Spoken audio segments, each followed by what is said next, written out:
Hello, Guilty Feminist. Before you listen to this episode, can I speak to the Guilty Feminist listeners of Australia and New Zealand? Well, we've held out in hope, but it is clear now that the Delta variant means we have to move our tour dates planned for October and November.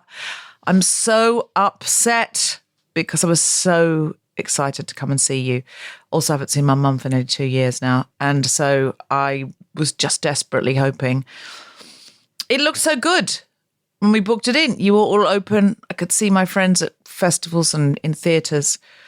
But, you know, with COVID, you just never know. And it's now changed and it's going to be impossible to get over borders, both national and state. We are scrambling to lock in plans. And the ticket agents and venues we've partnered with will be in touch, hopefully this week, if not next week, to let you know what the situation is. The plan is that you will be notified of the new dates, which will be in 2022, and you can roll your ticket over. But if you can't make the new date or you don't want to wait that long, you can get a refund. But I think, as is the way with COVID, the refund means the ticket price, not the booking fee, just heads up. So if you can roll your ticket over, that's better. I could not be more devastated, and I can't wait to see you safely in 2022. I hate COVID, but I love you. And now, on with the podcast. I'm a feminist, but sometimes when one of my cats is mean to the others and doesn't want them on her territory and hisses at them to get back, I call her Kitty Cattell. So good. She's like, this is my territory. She's pushing them back, them back. Get back in the water. She's like, get out of here. Yeah. She's like, I know you're just like me, but you're not me, so you don't count. That's exactly right. That should be the Home Office's slogan now. Hey, I know you're just like me, but you're not me. so fuck off. Yeah. Did you see yesterday, speaking of Priti Patel? Oh, no. The police have now officially voted, they've given her a vote of no confidence, which is, I think, unprecedented. I mean, we live in unprecedented times. It's the only thing that can happen now is unprecedented things. That's the time's call for this. Yeah, that's the definition of the times. If there's a precedent for it, it's not happening now. It's not the Times. I'll tell you that. Absolutely. In fact, I wonder if the Sunday Times will change its name to the Unprecedented Times. It should capture that moment. And then their motto would be like, and what day is it? Because oftentimes we don't know. Scary. I saw someone on Twitter, and I'm so sorry, whoever you are, I cannot credit you because I can't remember it, but it was somebody on Twitter saying, remember when we all laughed at Rebecca Black for saying, yesterday was Thursday, today is Friday? I would absolutely love to have that kind of confidence about what day it is now.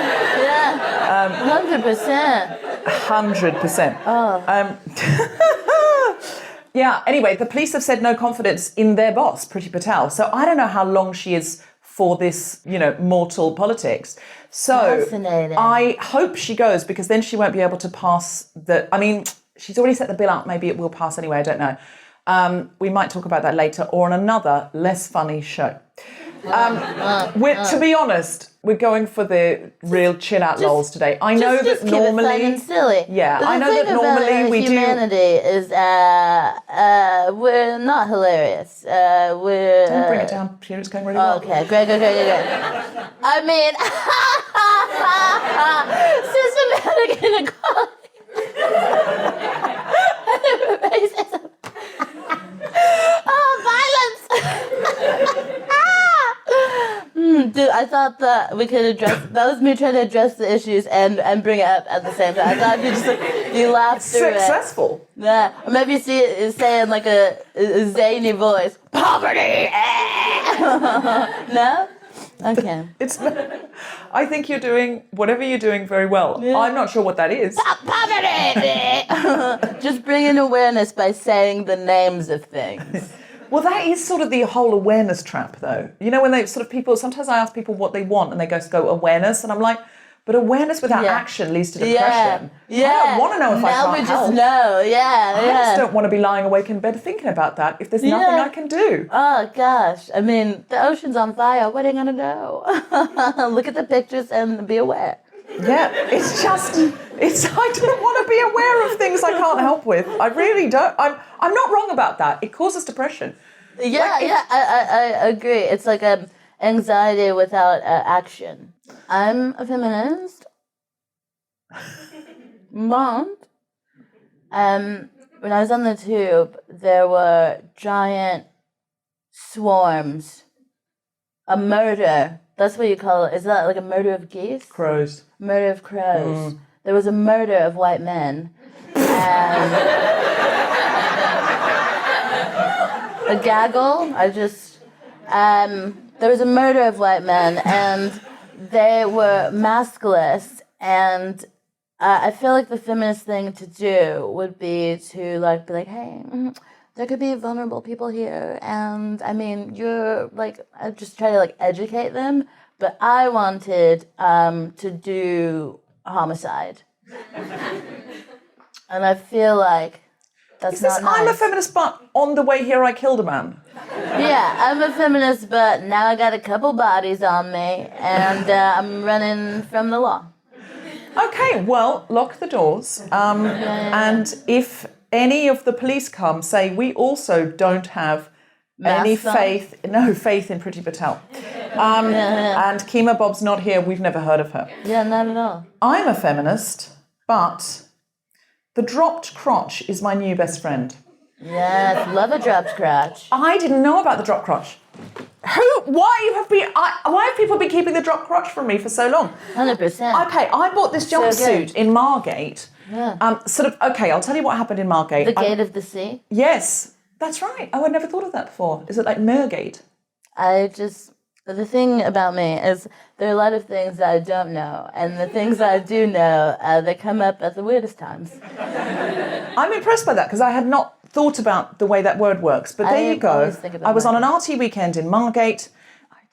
Yeah, it's true. I was invited there for an art thing. No, I was invited there for an art thing. There was no money changed hands except for this jumpsuit because I was with a bunch of amazing artists, and one of them told me, she said, "You've got to go into that shop." And it's all drop crotch. Well, it was like dresses that sort of with pockets that fit, that weren't all kind of, sort of shirt dresses and things like that. Oh, pockets. And I thought... I love carrying stuff not in a tiny bag. Yeah, me too. Ooh. But I thought, I'm going to try this jumpsuit on. And I was like, why is it so flattering? And she said, it's the dropped crotch. Now, I have a very low crotch. I do, though. I do. Because I have a long body and I look, because I'm tall, people think I have long legs, but my legs are sort of regular size and my body is long. So I do need... Do you have a long torso? I think I do. I have a long torso. Oh my gosh. I never knew this about you. Now I feel more connected to you than ever. We should do 23andMe. Because we might be related. Yeah. The dropped crotch is my new best friend, and it's from a shop called Les Animaux, as in French. The animals? Yes. How much French do you know? You know every French.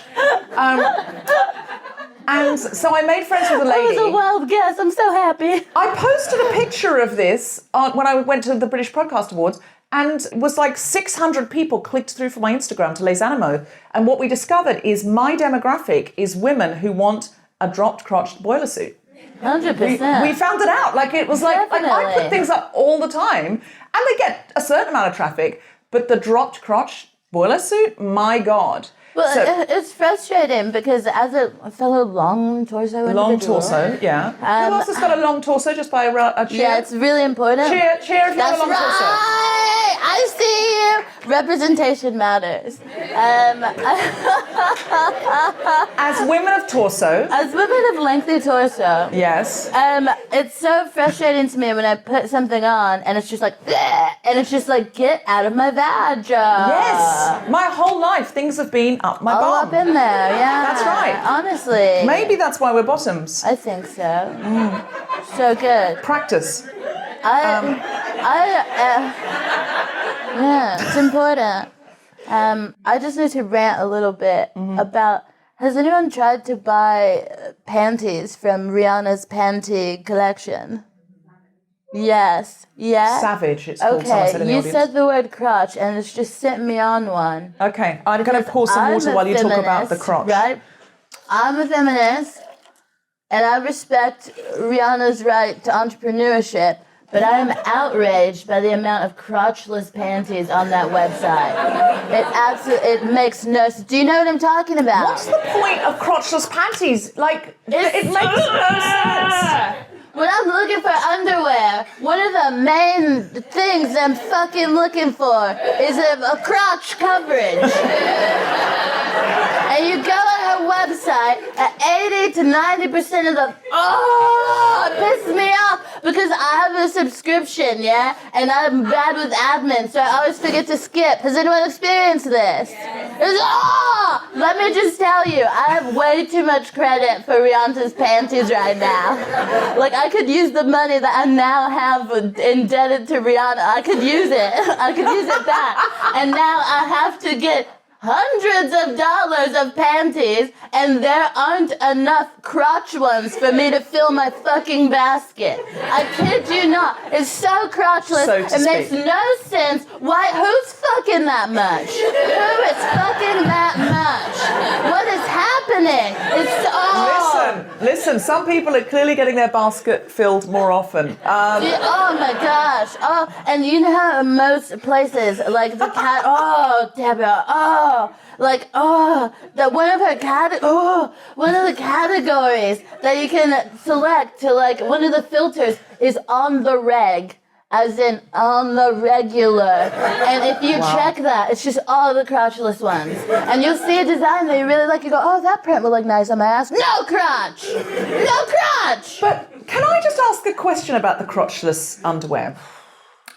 How many people need to feel that they're wearing knickers when they're shagging? Like, don't people just take them off? Like, that's what I'm saying. How much time do you not have? I've never been in a sexual scenario about to get it in, and I'm just like, oh no, I don't even have time to take my panties off. Like, what? Fortunately, there's a hole right here. Yeah. But also, don't even then worry it means about it. the rest of the time. Yeah, just breathable. Yeah, and it's all like, you know, there is a reason why you wear pants. So men, you probably don't know this. Yeah.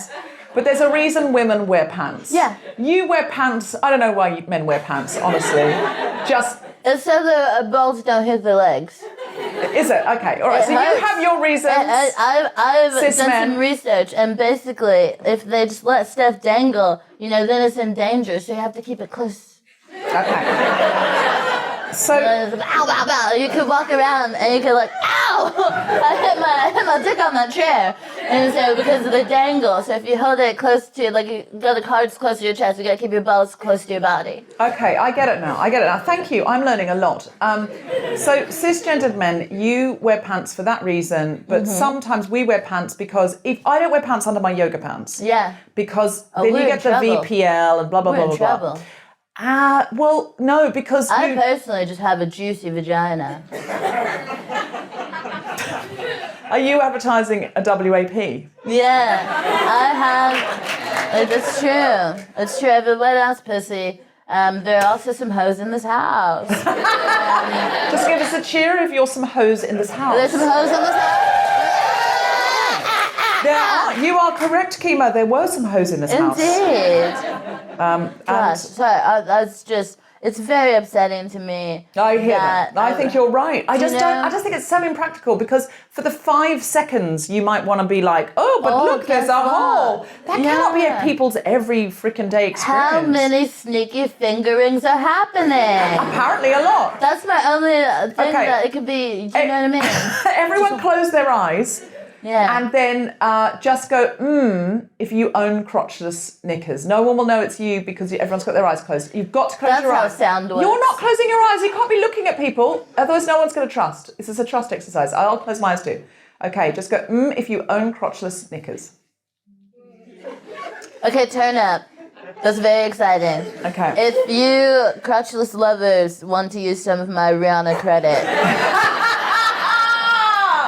In exchange for for the cash. Yeah, Kemah will be in the Soho bar after this. You give her the cash. Would you do a deal, like a 70-30? Oh, definitely. I didn't even just get it out of my life. Oh, okay. I didn't even care. Free Rihanna knickers. Live from the Soho Theatre in London, from the Shedinburgh Festival, the Spontaneity Shop presents The Guilty Feminist with me, Deborah Frances-White, guest co-host Kemah Bob, and some very special guests from our live theatre audience.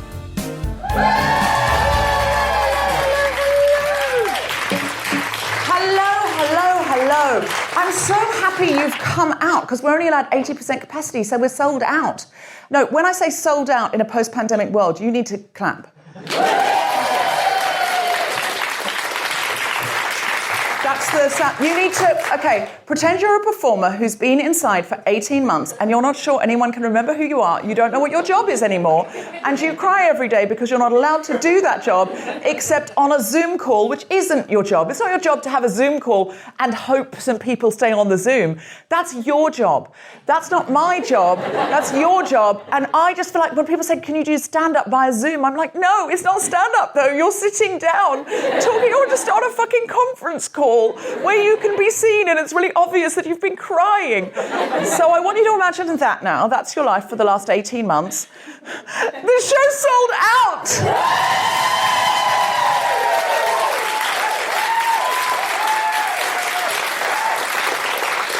I really was not sure at all, because we only had a few days to sell it, and I was like, you know, normally the old days, the Guilty Feminist just sold it. We just said, it's a Guilty Feminist, and it's sold out. And you know that, because you used to not be able to get tickets and complain to me all the time. So I hope there's somebody in the audience today, or at least one person, but maybe lots of people, who couldn't get tickets in the old days, but thought, oh, noon, and it's just gone on sale. Maybe I'm going to slide on in there. Is anybody a first-time Guilty Feminist person who's come here who couldn't previously get tickets? Then our Lord and Saviour, by which I mean Francesca Moody, has done us all a great favour. Francesca Moody runs Shedinburgh, just to be clear. That joke would have been funnier if you'd known that. But you should know that. You should know that because Francesca produced the original Fleabag. I know, she's fancy. She's fancy. And that feels very lovely and full circle-y for me, because I put on a festival at the Leicester Square Theatre, which is near here. Are we allowed to say that here? Is that like coming into the Pepsi factory and saying, do you know what I love? A Coke. It's in walking distance, but all theatres work together, don't you? No, they hate them. In the Leicester Square Theatre, I put on a storytelling festival and said to Phoebe Waller-Bridge, would you come and do a story on the theme of chancing your arm? And she went, no, it sounds like stand-up. No, I don't do that. And I said, I'll get you a stool. And she said, I'll be there. And that was the first 12 minutes of Fleabag. And Francesca was in the audience that night and said, I'm going to produce this and take it to Edinburgh. And that's why you have Fleabag. I would like to take all the credit for Fleabag. I enjoy those few seconds, but I can't. That was a lovely few seconds, though, when I say I would like to... No, she would have written it anyway, I'm sure, in some formation. But that was exciting, because it was a festival, blah, blah, blah. Now here I am at Francesca's festival at Shedinburgh. Give us a cheer if you ever went to the Edinburgh Festival. OK, give us a cheer if you've never been to the Edinburgh Festival. Okay, if you've never been to the Edinburgh Festival, you're basically at it now, except imagine if the whole of Edinburgh was one shed. Okay, so you've imagined that? You don't need to imagine it. Look, here I am, in a shed. But this is larger than many Edinburgh venues that I have played. Honestly, I've played. If you've played the Wee Room, this is like a 4-story castle. I've played to many smaller houses than this. My first Edinburgh, I played to an average of, I would say, 10 people. That's generous, that's a lie. An average of 6. 10, 12 was a big day for me. And I just treated it like a dinner party. I just thought, well, I have to get to know absolutely everybody in the audience, and we'll have to make this about the audience in some way or another. And that's how I learned to throw really good dinner parties. But also, a skill that I believe I will be using today, because today, normally at the Guilty Feminist, we have me and a co-host, my trusty co-pilot, and then we bring out a guest or maybe even a panel of guests, as in our recent Free Britney episode, we had to have a panel of guests because there were so many angles from which we wanted to look at it. But today, you are our guest. That's right. I would really love to do the full musical of Beauty and the Beast now on my own, but that wouldn't be right. It's not what you've paid for. I'm sure you would enjoy it. It would be of excellent quality. It would not. So you are our guest, and you get to ask us questions, but also, can I ask, does anyone here think they have the most feminist job in the audience? Yes? What's your job? I work as a grants manager for a trust that helps women be financially resilient and pulls them out of poverty. That is a pretty feminist job.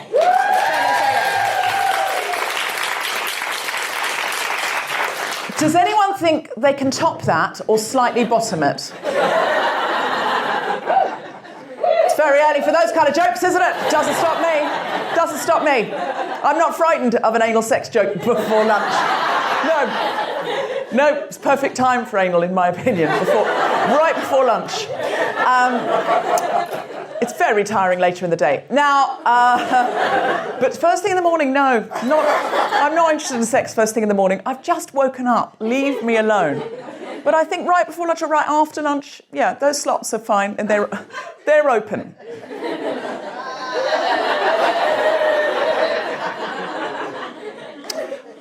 Can anyone top or... Sorry, what was your name? Rosie. Rosie's feminist job. Can anyone top or bottom it? Or side it? Yes?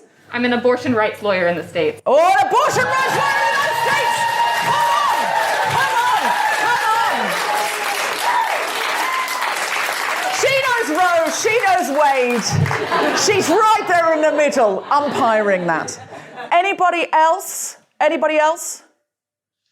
I can bottom it. You can bottom it? Yep. Yeah, I work for a women's wear brand. We empower women with comfort clothes. It's professional women's wear made with athleisure. Ah, capitalist feminism. Yes. Absolutely. Listen. Somebody's got to get in there and provide us with soft pockets. You're doing a service. Hold on. Are any of your clothes made in unsustainable ways or, in fact, sweatshops? No, we're a sustainable company. We're a B corporation. Of what corporation? It's a B corporation. Like, it means everything's sustainably done. And What's that word? We offset all of our carbon emissions. But what's the word I need to know? B corporation. B? Yeah. Surely it should be A. I don't understand why it's B. That's E, but they picked B. I don't know. Sounds like a B game to me. I'd change it. Tell them the Guilty Feminist herself said change it. That'll be changed Yeah, thank you. That'll be changed by this afternoon. It's the kind of influence I have. Excellent. Okay. So we have Rosie and we have... Mikkel. And B game, what's your name? Erica. I will never call you B game again. That was just a shorthand so you knew who I was talking about. Thank you so much. Okay. Mikkel... Rosie, so I have to remember Rosie by Rosie Boycott. Mikkel by, if Mickey Mouse were a feminist. And Just B game, it's fine. No, I'm not calling you B game. I have to do the mnemonic. Oh, God. Environmental Erica. Erica. Okay, all right, thank you. Can anyone think of a feminist Erica? No, there's literally not one. Okay, well, we found one. We found the feminist Erica in the world. Please don't write to me if your name is Erica and you're listening to this internationally. I understand that you are also a feminist. Okay.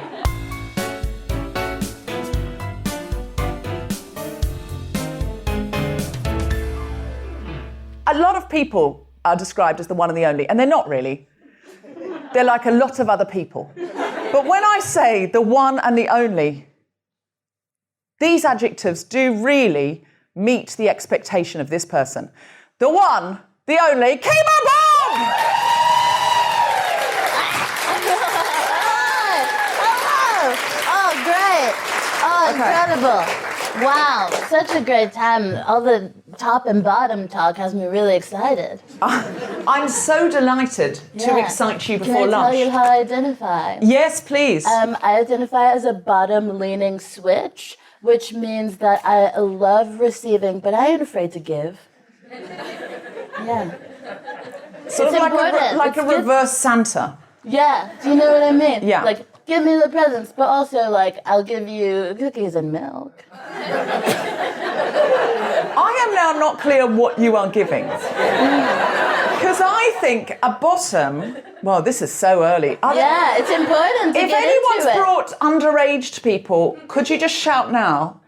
Because someone might have, for a noon show, might have thought, it's noon. It'll be safe. Although it's Deborah and Kemah, It'll be safe. it'll be safe. It's noon. Has anyone brought anyone underaged, or has anyone underage slipped in? Just cheer. Has anyone underage slipped in? Okay, that This woman. was a poor choice of words. That was a poor choice of words, and it was unintentional. It was unintentional. Yeah, as many say it is. Your Honour, listen, we are not men who were grown in the 70s. It's true. So we don't have anything to fear. I don't think that's how it works, but... I think it is. Okay. It's not at all. Okay, all It's right. hilarious. I think Yeah. here's my mission. Yes. For the next bit of time that we're here. I want one of us to be cancelled before we leave. I feel it should be you because you'll bounce back more quickly. No. Oh, God, it'll take me a year to get Take back. one for the team. You will have one uncomfortable afternoon on Twitter. I will be unemployable for 12 to 24 months. That's how you set the bar too high. Listen. What? Kevin Spacey's back my making gosh. a movie. So if he can clamber back from there... It's insane. I mean, I was on my little TV and it showed me that Liam Neeson was making a movie. Liam Neeson, who I don't know, a couple years ago was I was just walking around my neighborhood with a kosh. What is a kosh anyway? What is that? It's a short stick. You know how in your country the police have guns? Yes. And in our country, our police have a little baton. A little stick. Yeah. So he got one? Yeah, How did he even get one? Defund Liam Neeson. Yeah. He's I was walking around with a kosh looking for a black person to beat up. He actually said bastard. Yeah. Black bastard. Yeah. Which, don't talk about anyone's parental situation.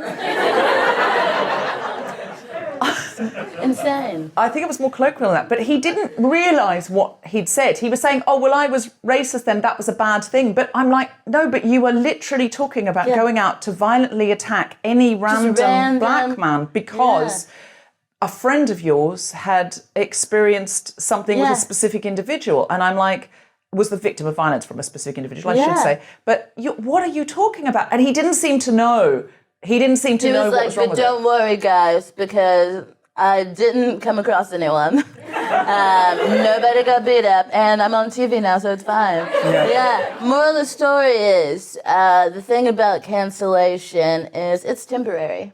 Yeah. And that's why one of us should get cancelled today. Okay, so who in the audience, this is the best game show ever. Let's get cancelled!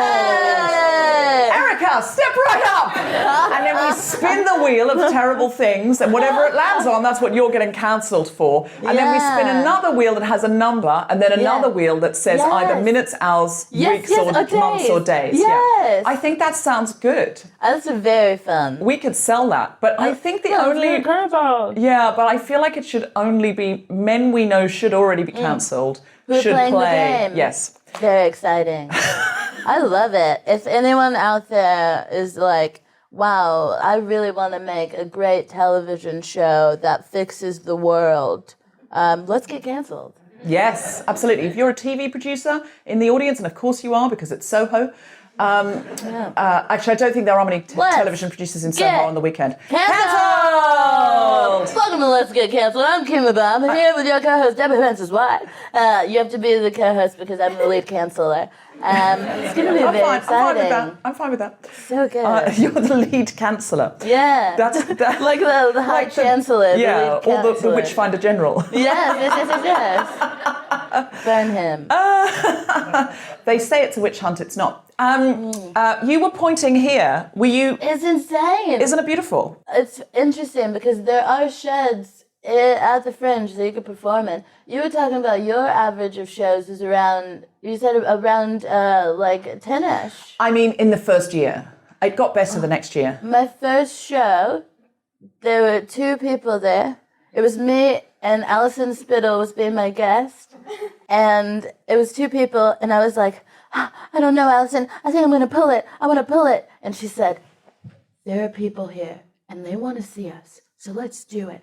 And then the 3rd person came, and I was like, you're right. Yeah, spot on. Let's get out there. And then it was so funny because you do just end up talking to them, and then after it's just like, hey, you guys want to get a drink? I have taken people to the pub before in Edinburgh. Yeah. I've gone, there's only like 6 of us or something like that. Let's go to the pub and I'll tell you my story. And I've basically told them my whole stand-up show because it was a storytelling show in the pub. Instead of in the thing. Yeah, because I mean, just was sitting around a table and I'm like, okay, so there was this one time. And then it's more like, you know, I'm Just casually telling them my stories. Mine was like a free show with a bucket. And like I was just like, shall I just buy you a drink with what's in here? Like, you know, I was just like, it's a very interesting environment to be in. But I think a lot of people can grow. And for me, as an American comedian, I feel like it makes a huge difference. I feel like people are able to like find themselves and find their voice in a way that you don't get the chance to when you're doing like 5-10 minutes at a time. Like when you can like schlub together an hour and like, you know, just dig in your couch for money to buy an overpriced apartment for a month. Yeah, they really do. They It's insane. push hard. It was so bad. But you're right, because I think on the American circuit, your material has to fit into that club for you to get booked. But in Edinburgh, as long as you've booked a room above a pub or whatever, you can literally do anything for an Talk hour. about whatever you want. And you set the tone, and if it's zany or it's silly or it's observational comedy or it's literally you reading from your, your diary. teenage diary. I went to a show and I loved it. And it was just a guy reading through his journal from the past year in like the order that he thought was most hilarious. And I agreed. A lot of the audience did not. But I had a great time. The worst thing is being in a show where there's only like 4 people in the audience and thinking, I'd really like to get out now. You know that scene in Friends where Chandler goes to a one-woman show and she's shouting at the audience about her period, which is a little bit of a, but... I'll do it right now.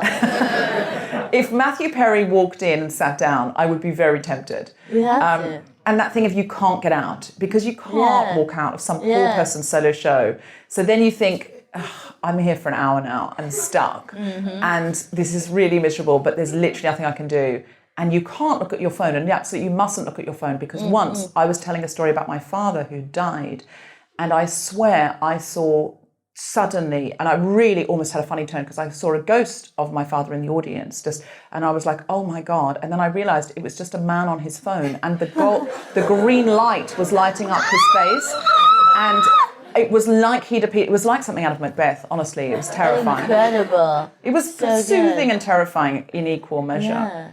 Yeah. Oh, wow. Wow. Did you guys feel that chill in the air? Yeah, that's him.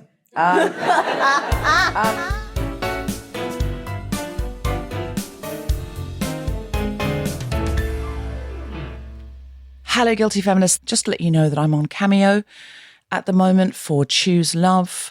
There are not many videos in the series left, so book me if you'd like me to send a special message to a friend or family member or for yourself. Also, lots of other wonderful people are on there as well. Juliet Stevenson, Olivia Colman, Cindy V. Check out everybody who's supporting Choose Love at the moment for those who are fleeing the Taliban. It was truly remarkable to have such a wonderful audience back for the emergency episode. Thank you to all who came out. And please join us on the 10th and 11th of September live on the Southbank at Queen Elizabeth Hall. On the 10th of September, my guest is Nina Conti, who's coming along with Monkey. And Jess Robinson is performing some extremely uplifting feminist music for us. It'll be like Feminist Church. On the 11th of September, my guest co-host is Kemah Bob herself. And Susie Ruffle is coming along to do some stand-up comedy for us. We have She Drew the Gun, who've never been on before, the amazing band, giving us feminist uplift music.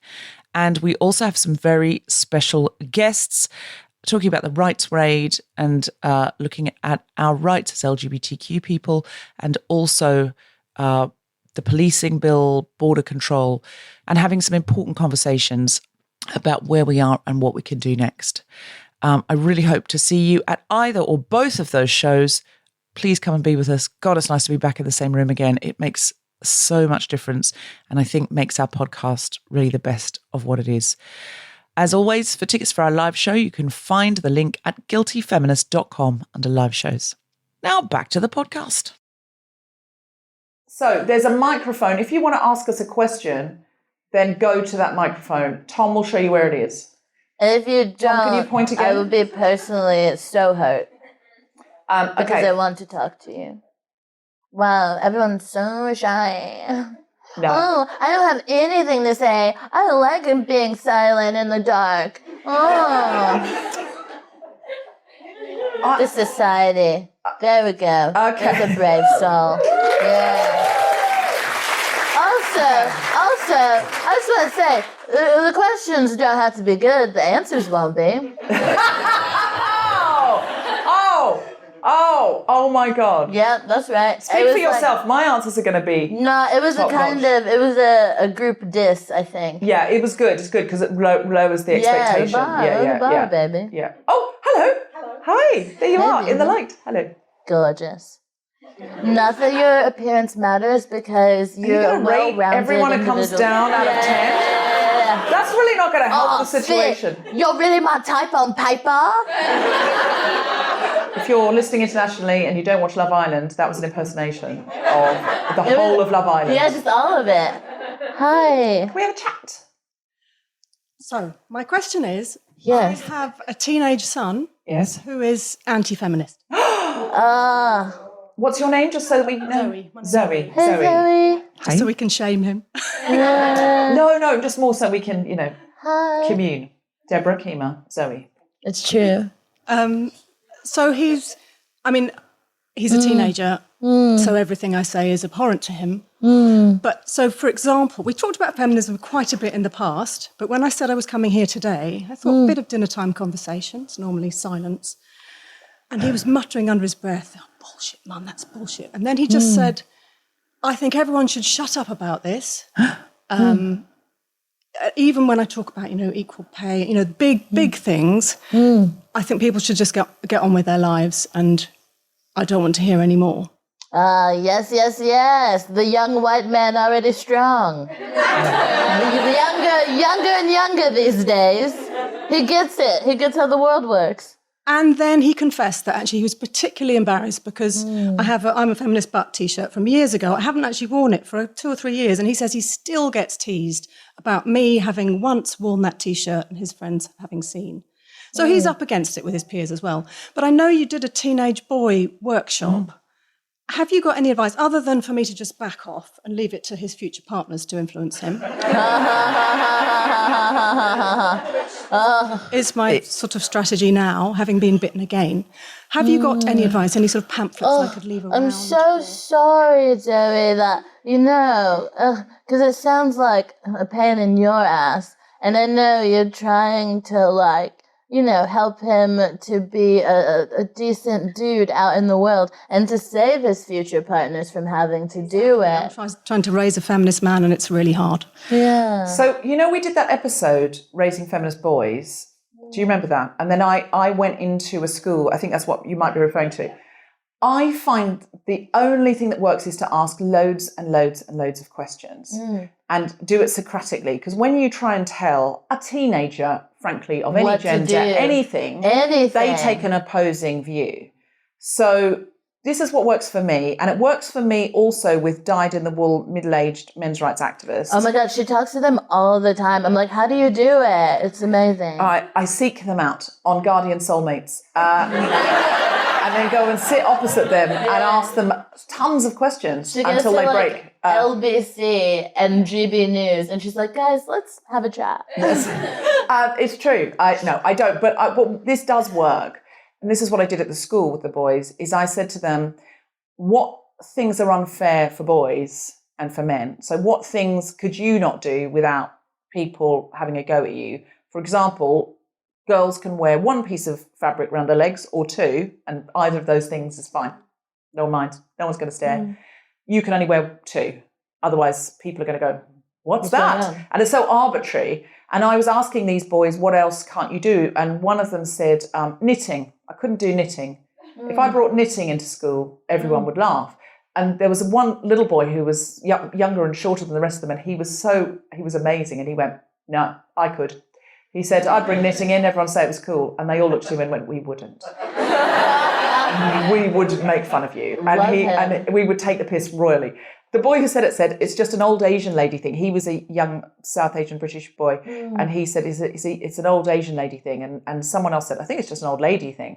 But they were just like talking about the things they couldn't do. There's a section in my book about men not being the enemy and the patriarchy being the enemy, in which I talk about why it's not fair that when you're at sea, it's women and children first. And this comes up a lot with refugees, where if I were a refugee now, I would get my place in the boat, and a 19-year-old young man, 20-year-old, with his whole life ahead of him, I don't have any children, he would have to get out of the boat and I would stay in it, even though he'd probably weigh less than me, and I would bring the boat down at a greater rate. Why is that fair? But it's hard to get out of a boat of privilege. I can't guarantee you at 2 a.m. I would do it. In the freezing cold, black water, might be sharks. I can't guarantee you I would do it. And if I did, I'd want you to video it, Kemah, and say she died and she lived a hero of feminism. Yeah. Because my place in that boat is given to me by society, right? And it's hard for a man to get off a board of 12 men. I think that interrogating, that gentle interrogation is brilliant, because you can ask him, like, what is your problem with it? Why does it make you so upset? You know? And getting him to think about why he feels, how he feels, instead of telling him how to feel. And hopefully, as he starts talking, he'll be like, actually, I don't have solid fucking reasons. But also maybe he feels he does at the moment. Maybe he feels like, oh, boys are always getting all of this stuff about how we're in the wrong before we've even done anything and blah, blah, blah. And you might need to unpick that with him. He may feel, more men die at work. He's got his MR. Great. So acknowledge those points. Instead of fighting them, go, it's a great example of gender inequality. Exactly. That more men are in dangerous roles. They're pushed to the front and always have been. More men have died in wars. This is gender inequality. And do you know who's responsible for that? The power structures. And you see gender inequality this way for men. There are some ways in which gender inequality affects women. But focus for a while on the things that affect him. And then say, can you see any ways in which... So let's list all the ways that boys have a harder time than girls. And then let's list all the ways that girls have a harder time than boys. And go, see, it's unfair both sides. Who should we fight about this? Should we fight each other or should we fight the power? And don't make yourself the power. Make yourself his friend on his team, and both of you are fighting the power. Thank you. yeah.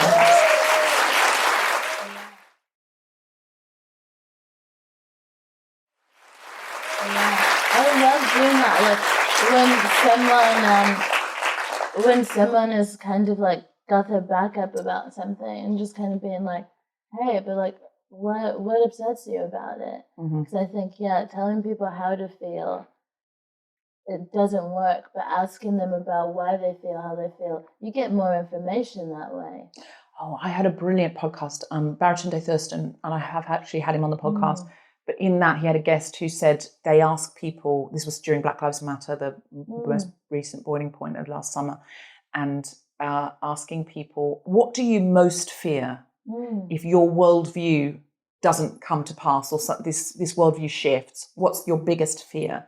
Because that's when you're tapping into, what it is that's driving 100%. Because the reason why I was saying he might realize that he doesn't have solid reasons is because it sounds like he doesn't know what feminism is.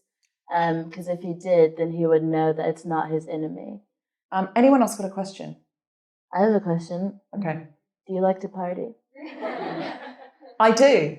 I do like to party, but the last 18 months has been a bit of a drought for me. Yeah, I get that. Just because it's been illegal. Yeah, same. Didn't think that would happen. Kemah, I'm going to ask you 2 questions that I've got in my bag for you. What's the most feminist thing you've ever done? Oh, solid inquiry. I think exist every day in a society that tries to bring me down. Excellent. And what's the guiltiest thing you've ever done? The way I exist, isn't it? Do you have a guiltiest feminist moment that you've ever had?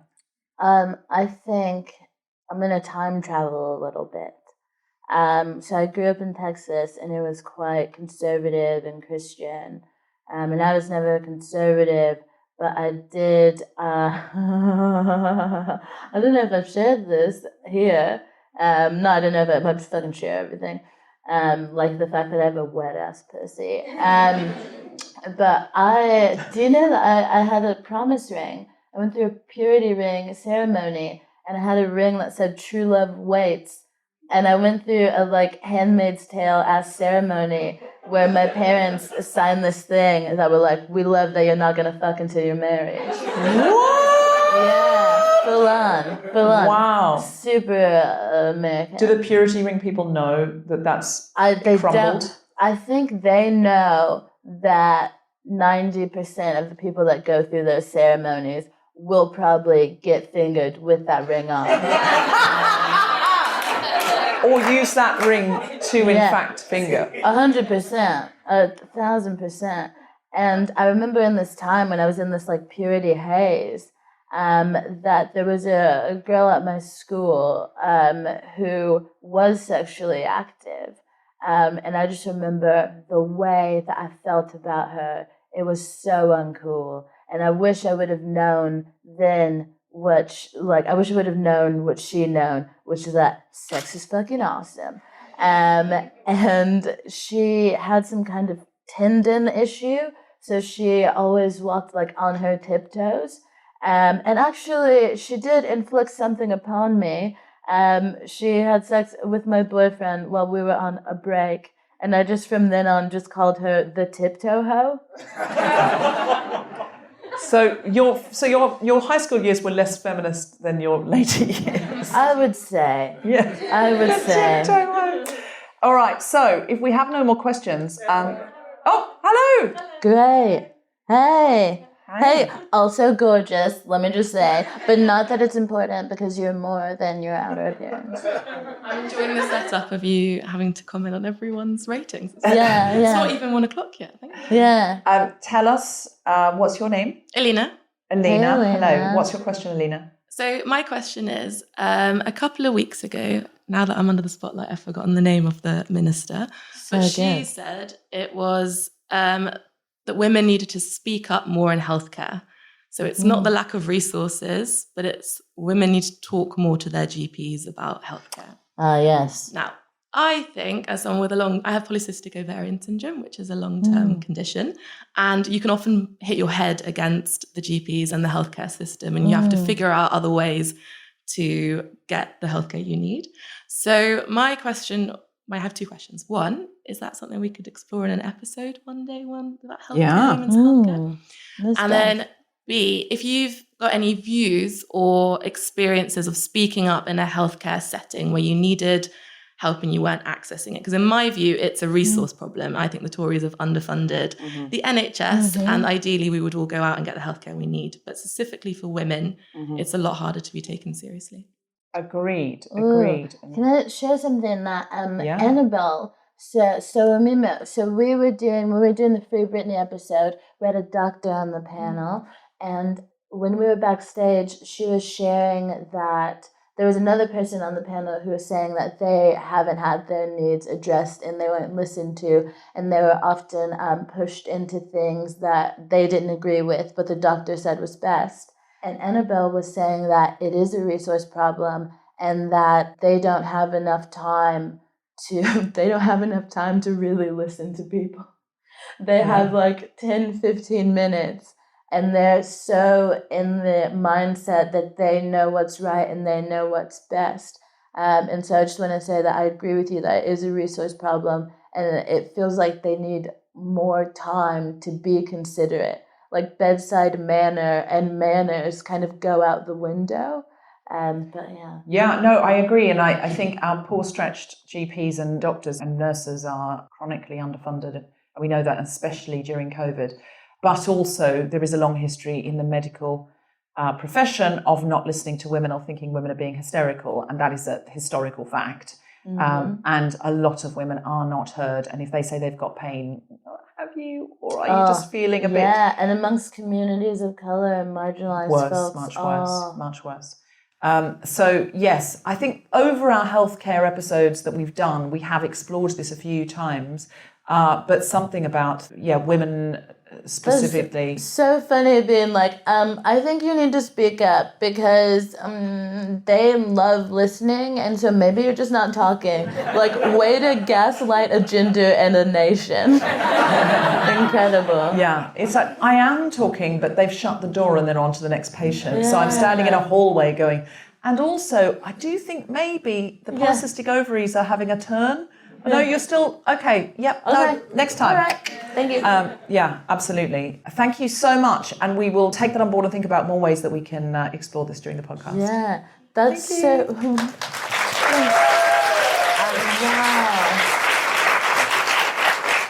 Do we have time quickly to hear a little bit more from our feminists? I mean, you're all feminists, just to be clear. Wow. But I just wanted to hear a little bit more about Rosie. Yes.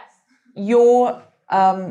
is it a foundation? Is it a charity? Is it a movement? Is it what is it? It's a charity and a trust. A charity and a trust. Do you want to come to the mic and just tell us about that and how we can help?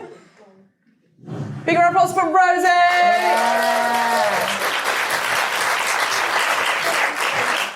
Do you know, while Rosie's going to the mic, I once, in Sydney... Rosie, absolutely gorgeous. Hi, Rosie. You've been given the Kemah Bob seal of approval. Not that it matters, because I'm not. I hold my breath every time, because I think, when's she just going to go, for comedic purposes? Oh. Actually, no. Sorry. Go on, Rosie. So, Rosie, tell us about... I was going to busk and tell you a story, but you got there more quickly than I thought you were going to. So I'm very tall, so I get places real fast. Yeah. Take up that space. Absolutely. Do my best. I hear you. I am also tall, maybe not as tall as you, but I hear you. So, Rosie, tell us about your trust. I'm quite nervous. I didn't know I was going to be asked to do this. So it's called the Smallwood Trust, and our mission is to help women be financially resilient. So we give grants to individual women who are experiencing hardship and to specialist women's organisations who share our mission. And I work on the grants to organisations side, so I manage a package of live grants, and I also help them with... developing leadership and sort of strategy and just supporting them through the whole process and giving them networks to kind of rely on after the grant ends. So.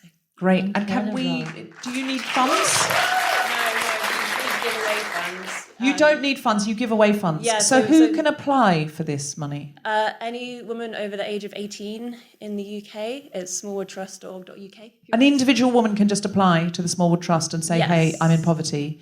I'm glad we've met you. So they need to provide a bunch of documents, and sometimes we're extremely busy, so a lot of the time it is closed, and I don't know when it next opens because I don't work on the individual side of things. But just keep an eye on our website and you will... Okay, so it opens for periods and then you can apply? Yeah. And is that because of COVID or just in general you're underfunded? I mean, every start's just gone batshit crazy since COVID. So, but we don't need money. We have an endowment and we're in a really good position. Okay, so you have an endowment. Yes. Okay, and you're in a good position. Yes. But you're not open that often. So the grants to individual side isn't open very often, but it is open, but only for a couple of days because we just get flooded with applications. Oh, I see. Okay. So does it currently say on your website when people can apply, what the window is? Yeah, so it'll say, I don't know off the top of my head, but it will say, and if you work or know of specialist women's organisations that help women be financially resilient, then you can get in touch with us. So wonderful. Cool. Yeah. And what's the website? smallwoodtrust.org.uk. Tiny wood. Pardon? Small, not big wood, small wood trust, wood. yeah. I prefer medium wood. Are you turning this feminist charity... Kemah Bob's a feminist Bart. She's turning this feminist charity I'm horned up. Sue me. into a WAP opposite metaphor. Smallwood Trust. Thank you, Kemah. Thank you. So if you are in any of those categories, please look on the Smallwood Trust website. Thank you, Rosie. And Rosie won't get back to you, but one of her colleagues will. Thank you so much, Rosie. Incredible. So, and then we had Mikkel. Do you want to just come and give us a brief overview of our fears for the Handmaid's Tale future that is the United States of Gilead? Or are we feeling more confident now? Hey. Hello. The fears are real. I mean, the Supreme Court is taking a direct challenge to Roe. So we are worried, but also we're ready to fight. And, we're working really hard to make sure that abortion is accessible in the states still. How likely is it under a Biden presidency that will happen? Because if Trump had got in again, I'd think, it's done. But it's do you over. know what? Yeah. Joe's a sneaky little bitch. He doesn't know how to say the word abortion. He doesn't? No, he will not say the word abortion. What does he say? He says pro-choice. Women's health, women's choices. Women's choices. Yeah, I think the thing about the Supreme Court is it's an independent body, so it can decide to overturn Roe regardless of what. Oh my God, and that Amy Coney Barrett, yeah, she's a piece I was of going work. to change her name to something less feminist, but... Amy Coney Bitchface? Yes, that was it. That's not okay. Don't applaud that. That was an example of what Kemah shouldn't have said. I stopped myself. She stopped herself, so I was just filling in, do you mean like this? I wasn't saying that about a woman. She was just like that. Yeah. I was like, that's exactly what it but was. she's not a good person and she's not on our team. There's no need to call her that though, guys. It's too much. Yeah, no need to call her... You've overstepped the mark there. Yeah, no need to call her a bitch face. No need. But, God, I feel so bad. But also, I'm don't. not wrong. So what can we do, again, and we've got a lot of American listeners, what should we be doing now you said you want to fight, you are fighting. How do we join the fight? Besides, stocking up on Plan B. Yeah, that is an option. No, things you can do. You can donate to your local abortion fund. You can donate to your local women's rights organizations. Also, call your member of Congress and tell them to support the Women's Health Protection Act, which would essentially codify Roe and make it so that we can, challenge these horrible state restrictions that are happening. So if you're in Britain or somewhere else in the world, how can we support you there in America? Give to abortion funds. Give to abortion funds. So find abortion funds online. Yep. Are there any that you particularly recommend? Yeah, Yellow Fund is wonderful. Yellow Fund. National Network of Abortion Funds is wonderful. Okay. National Abortion Federation, all of those folks really help people get access to abortion care. Okay, so Gorgeous. we will all have a whip round from this episode and try and put something in that pot because we can't let that happen. I mean, already in some states it's effectively gone because they've got rid of all the clinics. Absolutely. Even though you can look at Texas right now. It's an abortion. Yeah. Do you know that's Kemah's hometown? It's her home state. Yeah. Bless. Yeah. I'm from Utah, so You feel me? I feel you. Oh my God. Yeah, that's real Gilead territory there, right there. Well, listen, you are fighting an incredible fight. We thank you very much, and we will extend you a drink in the bar after the show. Wonderful. Thanks so much. And finally, Erica. You really make me follow that. Well, listen, this is like a little product placement at the end. Okay. I could do a product placement, but I mean, that should be the landing note. Well, listen, you were the third that I found, and you said you were bottoming it. So we've had two tops. We're going to finish with a bottom. Yeah, nothing's wrong. Nothing's wrong with being a bottom. A power bottom. Power bottom. I'm on a WhatsApp group called Power Bottoms Incredible. with two of my gay best friends. So good. Yeah. I love it. Hello, Erica. Hello. Nice to meet you.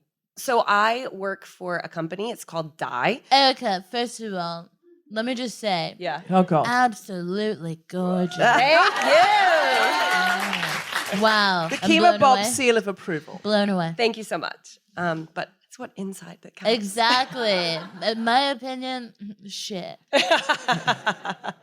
I work for a company called Die. It's a women's wear company. Basically, our founder used to work in banking. She found the women's wear was really uncomfortable going to work, and that it was kind of like gender inequality that men could wear really comfortable suits, but women's, pants, suits, whatever, was made with fabric that was really restrictive. Such a high crotch. Such a high crotch. Are these low crotch business suits? I am there. Thank God we got you up. I think we might have a low crotch option, but I don't think we really you can't filter by low crotch, unlike Savage. As long as you don't crotchless business suit option. There's no on the reg option. For the woman who likes to bone at work. We can explore. No, I don't think that's really listen, aligned to our values. One cross promotion with Rihanna. Yeah. See, the on the reg business suit. Because one of the power stances is put your leg up, and so if you're in a meeting, right, you have a crotchless suit, and you're just let everybody know.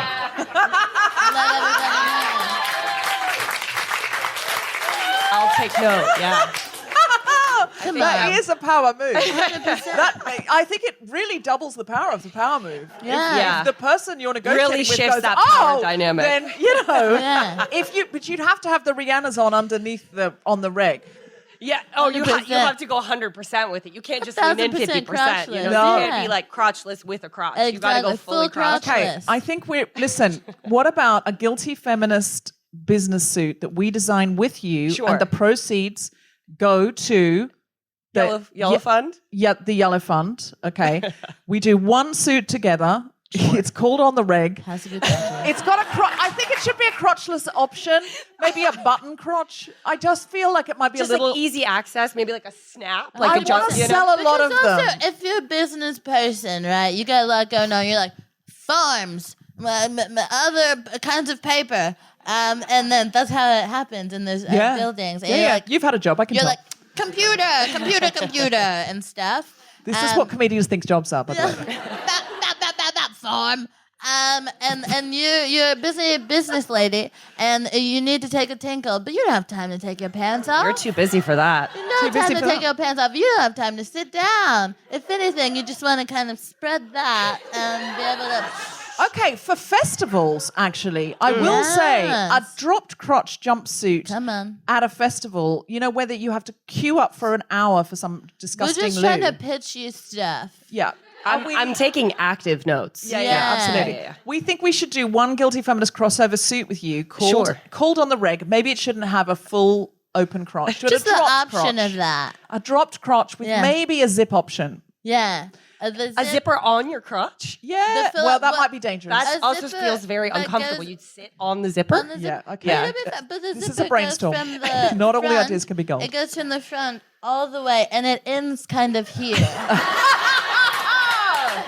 And then you just open it up, and you can determine to what. Yeah. And if you don't, if you want to take a shit, and you don't have to get undressed. Okay now. What? Okay now. Maybe I'm not going into fashion, but it feels like I am. Yeah.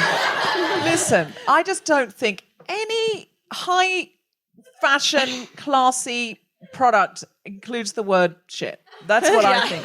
So listen, let's keep brainstorming. Not all of these ideas have been gold, but yes and we'll get there. We'll get there. First pass. But it's called Dye. Dye, D-A-I. You can find us on dyewear.com. Dyewear.com. And for everybody in London, we have 2 pop-ups, one in Marylebone High Street and one on the King's Road. And if you're going back to work... That sounds expensive, Marylebone High Street and the King's Road. Well, we are a B corporation and everything's made in Europe. And if obviously... you want your clothes cheap, get them made by kids. Yeah, exactly. We don't subscribe. Kemah will come and do slogans for you. Listen, we're going to... If you want your clothes cheap, that's right. Do you know, I really thought I was going to be helping out your brand. I feel like I might have taken it down in one. Do you know who's going to get cancelled? Dye. I just started. Please don't. Let's get cancelled. No, listen, Dye sounds great. We will come and look on your website. And if we're in either of those areas in London, we'll come into your pop-up shops. But you're an American brand? No, we're based in London. Yeah. You're a London brand? Yeah, we're a London brand. Do you know what I love?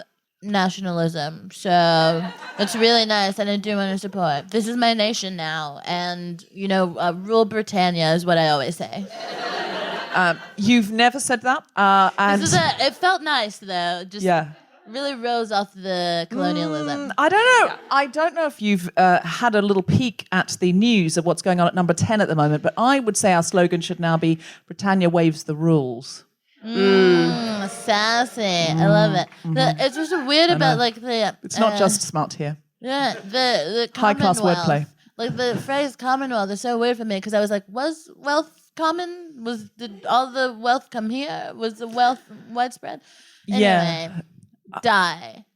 Yes, and if you're going back DAI, and if you're going back to work and you don't want to be, in full restricted clothing, check us out. All of our suits and all of our stuff's made with really comfortable like athleisure material, so you look great. Would you make me something bespoke? Sure. Okay. I want a dropped crotch business suit.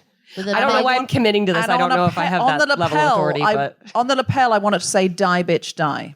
Yes. Again, I'm not really sure that's in line with our like empowering women values. What about murder of white men then? Yeah. Are you happy with that? It becomes... Not entirely. Well, who's the bitch in question? Do you know what I mean? It feels like and the more thing is, if we're really feminist,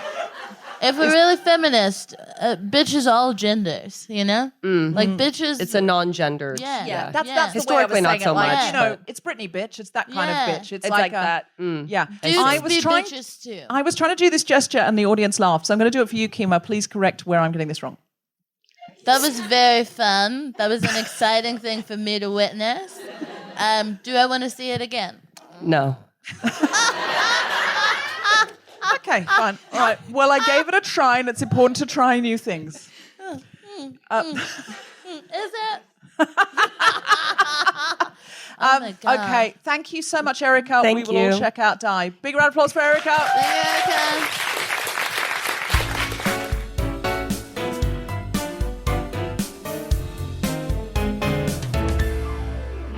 Have you had a good time at the Guilty Feminist today? Then, can I say, we have 2 shows coming up that you'll want to know about. On the 10th and the 11th of September, we're at the Queen Elizabeth Hall in the Southbank, which is big spaces. Tickets are £27 and £20, and you can buy either option. Those are more all singing, all dancing shows. The Saturday night is London Pride in the day, so we're doing a queer themed show. Kemah Bob is my host. And we have some very exciting guests who I will be able to reveal to you very shortly, but they're just, managers are going, we just need to check da-da-da-da-da. But really, really exciting guests for that night. So if you are attending London Pride or you think I'd love to do a Pride event, you come down to the Southbank. It's going to be me, Kemah, and some amazing acts. On the Friday night, which is the 10th, our guests are Jess Robinson as our musical Voice act. like an angel. She really does. And let me just say, absolutely gorgeous. She really is. Nina Conti is our guest and co-host yet to be announced. But those shows are going to be brilliant. They're going to be very different from each other. So please buy tickets to both and tell everybody that you meet online. We're going to have a really great night both those nights. They're going to be much more like, singers and stuff going on.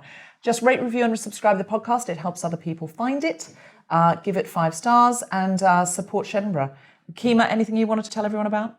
Fuck It Up Club? I love you.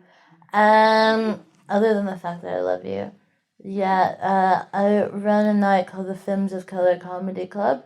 Sorry, I'm so tired. I took a fucking 6 a.m. flight from Glasgow yesterday, and I feel myself fading in real time. My eyes are You've done amazing, so Kemah. small. I've been so awake. Because you were on stage at the Southbank hosting a night from like 5 p.m. till 10:30 p.m. It was insane. Oh, God, people are horrible. I had to yell at a white man. It was kind of fun, but... basically, the Femmes of Colour Comedy Club, we platform women and trans comedians of colour. And that's all we do, and that's all we care about.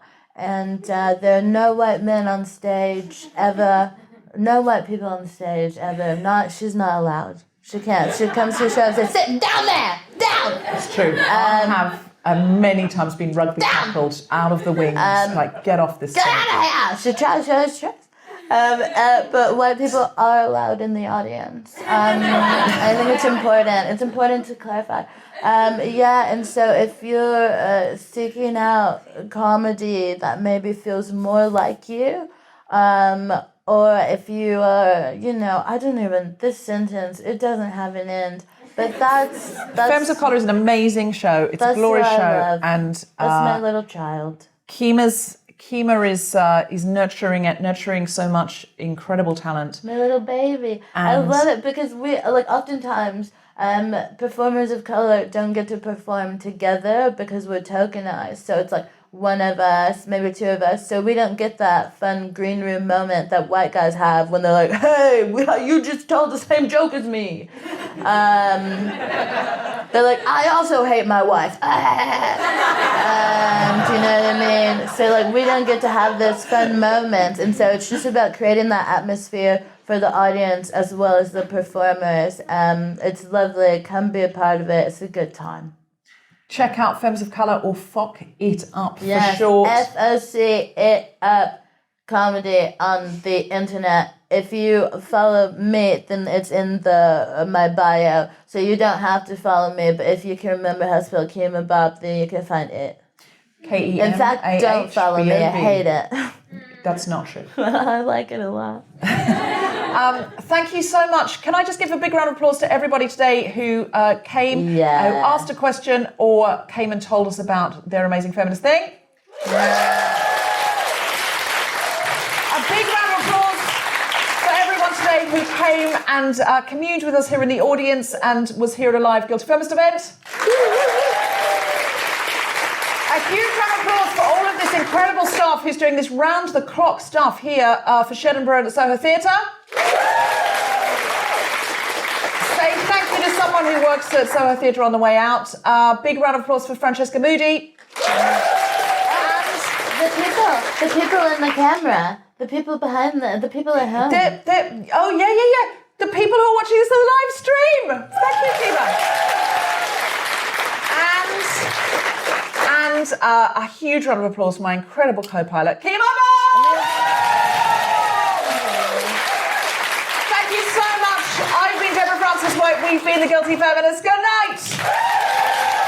Good afternoon.